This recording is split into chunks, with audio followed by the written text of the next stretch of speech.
Hello दोस्तों, आज हम लोग भारत की राज्य व्यवस्था इंडियन पॉलिटी के थर्ड टॉपिक संविधान की प्रस्तावना के 50+ एमसीक्यू को लगाएंगे। तो अगर आपने फर्स्ट और सेकंड एमसीक्यू को नहीं देखा है, फर्स्ट और सेकंड टॉपिक के एमसीक्यू को नहीं देखा है, तो आप प्लेलिस्ट में जाकर उसे देख सकते हैं। तो चलिए शुरू करते हैं हम 50+ महत्वपूर्ण एमसीक्यू। तो आज का पहला क्वेश्चन है, भारतीय संविधान के किस भाग को उसकी आत्मा की आख्या प्रदान की गई है? या ये थोड़ा लैंग्वेज इसका गड़बड़ है, तो ये आप ऐसे याद रख लीजिए कि संविधान की आत्मा किसको बोली गई है या किसको प्रदान की गई है। तो संविधान की आत्मा प्रस्तावना को बोला गया है। ऑप्शन ए सही है। संविधान निर्माताओं ने किस पर विशेष ध्यान दिया? तो संविधान निर्माताओं ने प्रस्तावना पर विशेष ध्यान दिया। भारत में जनप्रिय संप्रभुता है। भारत में जनप्रिय संप्रभुता है क्योंकि भारत के संविधान की प्रस्तावना शुरू होती है इन शब्दों से, हम भारत के लोग। ऑप्शन डी सही है। भारत को गणतंत्र क्यों कहा जाता है? तो भारत को गणतंत्र, देखिए गणतंत्र की बात करें तो गणतंत्र उसको बोलते हैं जो चुने जाते हैं जनता द्वारा, मतलब वोटिंग होता है या निर्वाचन होता है। तो देखिए ऑप्शन डी में दिया है, यहाँ राज्यों के प्रमुख निर्धारित अवधि के लिए निर्वाचित होते हैं। और कौन वोट देते हैं? तो जनता, आम पब्लिक वोट देती है, तब जाके ये निर्वाचित होते हैं। भारत एक क्या है? धर्मनिरपेक्ष राष्ट्र है। ऑप्शन ए सही है। धर्मनिरपेक्ष का अर्थ है, मोस्ट इंपॉर्टेंट क्वेश्चन है ये, धर्मनिरपेक्ष का क्या अर्थ होता है? तो इसका आंसर है राज्य सरकार द्वारा किसी भी धर्म को स्वीकार नहीं करना। ये देख लीजिए, इसका मोस्ट इंपॉर्टेंट यही अर्थ होता है कि किसी भी धर्म को स्वीकार न करना धर्मनिरपेक्ष कहलाता है। भारत एक धर्मनिरपेक्ष राज्य है, इसका मतलब है कि भारतीय राज्य, ऑप्शन है, ऑप्शन को आप देख लीजिए, इसका आंसर है किसी निश्चित धर्म का समर्थन नहीं करता। ऑप्शन डी सही है। गणतंत्र होता है, तो गणतंत्र क्या होता है? तो अभी ऊपर मैंने बताया था, गणतंत्र जहाँ पर अध्यक्ष वंशानुगत रूप से नहीं होते, क्योंकि ये तो राजतंत्र में होता है कि राजा का लड़का ही राजा बनेगा, लेकिन जो गणतंत्र होता है इसमें राज्य जहाँ पे अध्यक्ष वंशानुक्रम नहीं होता बल्कि इलेक्शन के जरिए बनाया जाता है, वोटिंग के जरिए बनता है, तो उसको गणतंत्र बोलते हैं। और गणतंत्र में जनता प्रधान होती है। 9वां क्वेश्चन है, निम्नलिखित में से वे दो शब्द कौन से हैं जिनका समावेशन 42वें संविधान संशोधन द्वारा संविधान की उद्दीका में किया गया है? तो कौन से दो शब्द जो 42वें संविधान संशोधन द्वारा जोड़ा गया है? तो इसका आंसर है ऑप्शन सी, समाजवादी और धर्मनिरपेक्ष। ये दोनों शब्द 42वें संविधान संशोधन द्वारा जोड़ा गया है। भारतीय संविधान की प्रस्तावना में भारत को किस रूप में घोषित किया गया? तो इसका आंसर है ऑप्शन सी, एक प्रभुत्व संपन्न समाजवादी धर्मनिरपेक्ष प्रजातांत्रिक और गणराज्य, इससे भारत को घोषित किया गया है प्रस्तावना में इन शब्दों से। भारत एक गणतंत्र है, इसका अर्थ है, इसका क्या अर्थ होता है? तो इसका अर्थ है भारत में वंशानुगत शासक नहीं है, तो ये अभी ऊपर हम लोगों ने किया है। निम्नलिखित में से कौन सा शब्द भारत के संविधान की उद्दीका में नहीं है, उद्दीका या प्रस्तावना में नहीं है? तो इसका आंसर है ऑप्शन डी, लोक कल्याण। ये शब्द का प्रयोग भारत के संविधान की उद्दीका में यूज नहीं हुआ है। कल्याणकारी राज्य का उद्देश्य है, तो कल्याणकारी राज्य का क्या उद्देश्य है? तो इसका आंसर है कमजोर वर्गों के कल्याण का प्रबंधन। भारत को एक गणराज्य मुख्य रूप से माना जाता है क्योंकि राजाध्यक्ष का चुनाव होता है। देखिए गणराज्य मैंने बताया था, गणतंत्र या गणराज्य की बात करें तो वहाँ चुनाव की बात जरूर होगी, चुनाव या निर्वाचन की बात। 15वां क्वेश्चन है, भारतीय संविधान की प्रस्तावना के सिलसिले में निम्नलिखित में से कौन सा क्रम सही है?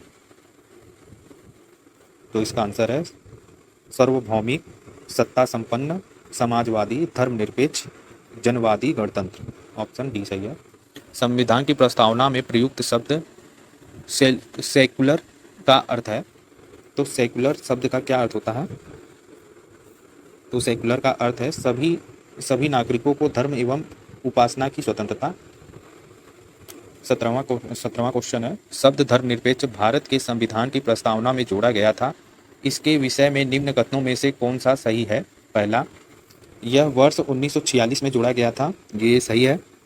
और दूसरा देखते हैं, यह 44वें संविधान संशोधन द्वारा जोड़ा गया था, ये गलत है क्योंकि ये 42वें संविधान संशोधन द्वारा जोड़ा गया है। तो 44वां संविधान संशोधन, ये गलत हो गया। तीसरा देखते हैं, यह 42वें संविधान संशोधन से जोड़ा गया है। हाँ, तीसरा सही है। चौथा देखते हैं, यह मूल प्रस्ताव में था। नहीं, ये मूल प्रस्ताव में तो नहीं था इसको, वरना अगर मूल प्रस्ताव में होता तो क्यों बाद में जोड़ा जाता, इसलिए ऑप्शन बी सही है। 1 और 3 सही है। भारतीय संविधान की प्रस्तावना में लिखित लिखित क्या है, हम भारत के लोग से क्या अर्थ है, क्या अर्थ निकलता है। तो जो भारत की प्रस्तावना में लिखा है हम भारत के लोग, उससे क्या अर्थ निकलता है, तो उससे संविधान का निर्माण भारत की जनता द्वारा हुआ है, यह अर्थ निकलता है, ऑप्शन बी।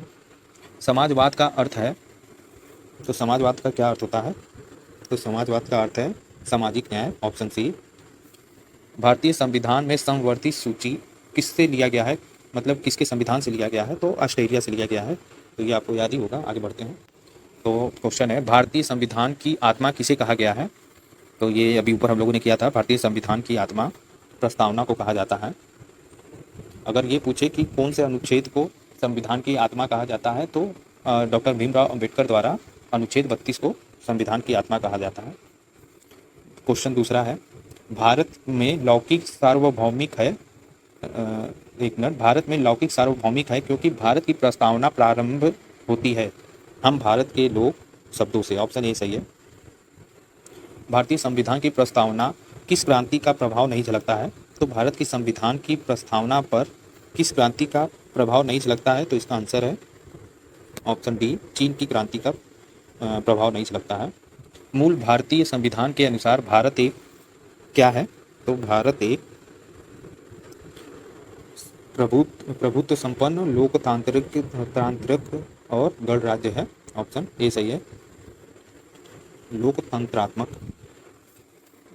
पांचवा क्वेश्चन है, संविधान के अंतर्गत भारतीय लोकतंत्र के आदर्श को हम कहाँ देख सकते हैं, तो इसको हम लोग प्रस्तावना में देख सकते हैं, ऑप्शन बी। 42वें संविधान संशोधन 1946 द्वारा प्रस्तावना में किस शब्दों को नहीं जोड़ा गया, तो किस शब्दों को नहीं जोड़ा गया ये बताना है, तो इसका आंसर है ऑप्शन सी, गुटनिरपेक्ष को नहीं जोड़ा गया। भारतीय संविधान की प्रस्तावना के बारे में कौन सा कथन सही है, तो उक्त शब्द 1976 में संशोधन द्वारा जोड़ा गया है, यही सही है, ऑप्शन ए, ऑप्शन बी सही है। भारतीय संविधान ने किस प्रकार के लोकतंत्र को अपनाया, तो इसका आंसर है लोकतांत्रिक गणतंत्र को अपनाया। भारतीय संविधान की प्रस्तावना में वर्णित लोकतंत्र को किस रूप से स्वीकारा गया, तो किस रूप से स्वीकारा गया है, तो इसका आंसर है राजनीतिक राजतंत्र, आर्थिक लोकतंत्र और सामाजिक राजतंत्र, ये उपयुक्त में से सभी रूप में अपनाया गया है या स्वीकारा गया है। भारतीय संविधान की प्रस्तावना के अनुसार भारत के शासन की सर्वोच्च सत्ता किसमें निहित है, तो इसका आंसर है जनता में निहित है, ऑप्शन ए। भारत की संप्रभुता, एकता तथा अखंडता को अक्षुण्ण बनाए रखने तथा उसकी रक्षा करने का प्रावधान किया गया है, तो इसका कहाँ पर प्रावधान किया गया है, तो इसका आंसर है ऑप्शन ए, प्रस्तावना में इसका प्रावधान किया। तो देखिए यहाँ आपको एक शब्द मिला है अक्षुण्ण। अक्षुण्ण शब्द का अर्थ होता है जिसका क्षण न किया जा सके, जो सदा बना रहे, तो प्रस्तावना को कभी बदला नहीं जा सकता है। ऑप्शन क्वेश्चन 12वां, भारतीय संविधान की प्रस्तावना में जिन आदर्शों एवं उद्देश्यों की रूपरेखा दी गई है उनकी आगे व्याख्या की गई है, किसमें आगे व्याख्या की गई है, तो इसका आंसर है मूल अधिकार, राज्य की नीति निर्देशक तत्व एवं मूल कर्तव्यों में इसकी व्याख्या की गई है। संविधान सभा में प्रस्तुत उद्देश्य प्रस्ताव में अभिव्यक्ति विचार को भारतीय संविधान के किस भाग में पूर्णतः शामिल किया गया है, तो इसका आंसर है प्रस्तावना में, ऑप्शन ए। भारतीय संविधान की प्रस्तावना में क्या स्पष्ट नहीं है, तो इसका आंसर है ऑप्शन डी, एक मिनट, सॉरी, इसका आंसर सी होगा, संविधान को लागू करने की तिथि ये प्रस्तावना में स्पष्ट रूप से पता नहीं चलता है, तो ऑप्शन सी सही है, माफ करिएगा। निम्नलिखित में से किन उद्देश्यों को भारतीय संविधान उद्घोषित नहीं करता है, तो इसका आंसर है अंतर्राष्ट्रीय शांति और सुरक्षा की अभिव्यक्ति, ऑप्शन डी सही है। भारतीय संविधान की प्रस्तावना में देश का कौन सा नाम उल्लेखित है, तो भारत और इंडिया नाम उल्लेखित है। हिंदी वाले संविधान में भारत और इंग्लिश वाले संविधान में इंडिया, दोनों का ही यूज हुआ है, दोनों में ही। भारतीय संविधान किसके द्वारा स्वीकृत है, तो भारतीय संविधान भारत की जनता द्वारा स्वीकृत है। भारत की संप्रभुता किसमें निहित है, तो भारत की संप्रभुता भारत की जनता में निहित है। भारतीय संविधान को संविधान सभा द्वारा अंगीकृत किया गया। तो ये हम लोगों ने पिछले टॉपिक में देखा था। 26 नवंबर 1949 को संविधान को अंगीकृत किया गया और इसी 24 नवंबर को संविधान दिवस भी बोला जाता है, राष्ट्रीय संविधान दिवस। 20वां क्वेश्चन है, भारत का संविधान पूर्ण रूप से तैयार हुआ। तो पूर्ण रूप से कब तैयार हुआ था? तो 20 नवंबर 1949 को ही पूर्ण रूप से तैयार हुआ और इसी तिथि को इसको अंगीकृत किया गया। देखिए नेक्स्ट क्वेश्चन में आ गया, भारतीय संविधान कब अंगीकार किया गया था? तो इसका आंसर है ऑप्शन बी, 26 नवंबर 1949 में। गलती हो गई जल्दीबाजी में, तो देखिए नवंबर में 26 नवंबर 1949 में, माफ करिएगा। निम्नलिखित में से किस तिथि को भारतीय संविधान लागू किया गया था? तो किस तिथि पर भारतीय संविधान लागू किया गया था? तो 26 जनवरी 1950 को। किस वर्ष भारत एक प्रभुत्व संपन्न प्रजातांत्रिक गणराज्य बना? तो किस तिथि को? तो 1950 को, जब संविधान को मतलब लागू कर दिया गया, उसी समय से इसको संप्रभुता प्रजातांत्रिक और गणराज्य बना दिया गया था। संविधान की उद्दीका में कितनी बार संशोधन किया जा चुका है? तो इसका आंसर है 1 बार, ऑप्शन सी सही है। भारत के संविधान की प्रस्तावना में प्रथम संशोधन कब किया गया था? तो प्रस्तावना में संशोधन की बात हो रहा है, तो याद रखिएगा 1976 में संशोधन किया गया था। अगर ये पूछे कि पहला संविधान संशोधन कब हुआ था, तब उसका आंसर होता 1991 में, लेकिन ये प्रस्तावना में संशोधन की बात कर रहा है, तो एक बार ही हुआ था, वो भी 1976 में, 42वां संविधान संशोधन। तो ये लंबा चौड़ा है, इसको आराम से पढ़ लीजिए।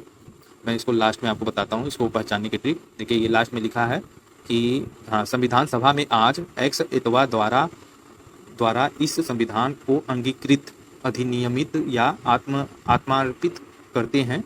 तो देखिए अंगीकृत की बात कर रहा है, तो मैंने बताया था संविधान को अंगीकृत 26 नवंबर 1949 को किया गया था। तो आप चाहे तो पूरा क्वेश्चन को आराम से रोककर पढ़ सकते हैं, मैं बस अंगीकृत शब्द से बताया हूँ, तो इसका आंसर यही होगा। 7वां क्वेश्चन है, संविधान की प्रस्तावना सभी भारतीय नागरिकों को निम्न में से कौन सा एक उपलब्ध कराने के लिए वायदा नहीं करती है? तो इसका आंसर है पूजा की समानता, इसका वादा नहीं करती है, ऑप्शन डी हो गया सही। 26वां क्वेश्चन है, 8वां क्वेश्चन है, 26 नवंबर 1949 को अंगीकृत भारतीय संविधान की प्रस्तावना में शब्द शामिल नहीं हैं। तो ये पूछ रहा है कि उस समय कौन से शब्द शामिल नहीं थे? तो समाजवादी, पंथ निरपेक्ष, अखंडता, चौथा है गणराज्य, इनमें से कौन सा शामिल नहीं था, सम्मिलित नहीं था, ये बताना है। तो इसका आंसर है ऑप्शन ए, समाजवादी, पंथ निरपेक्ष, अखंडता, ये तीनों शब्द शामिल नहीं थे, केवल गणराज्य शामिल थे मूल संविधान में। संविधान की उद्दीका के संबंध में निम्न स्थान पर विचार करिए और दिए गए कूट की सहायता से बताएं कि इनमें से कौन सा सही है।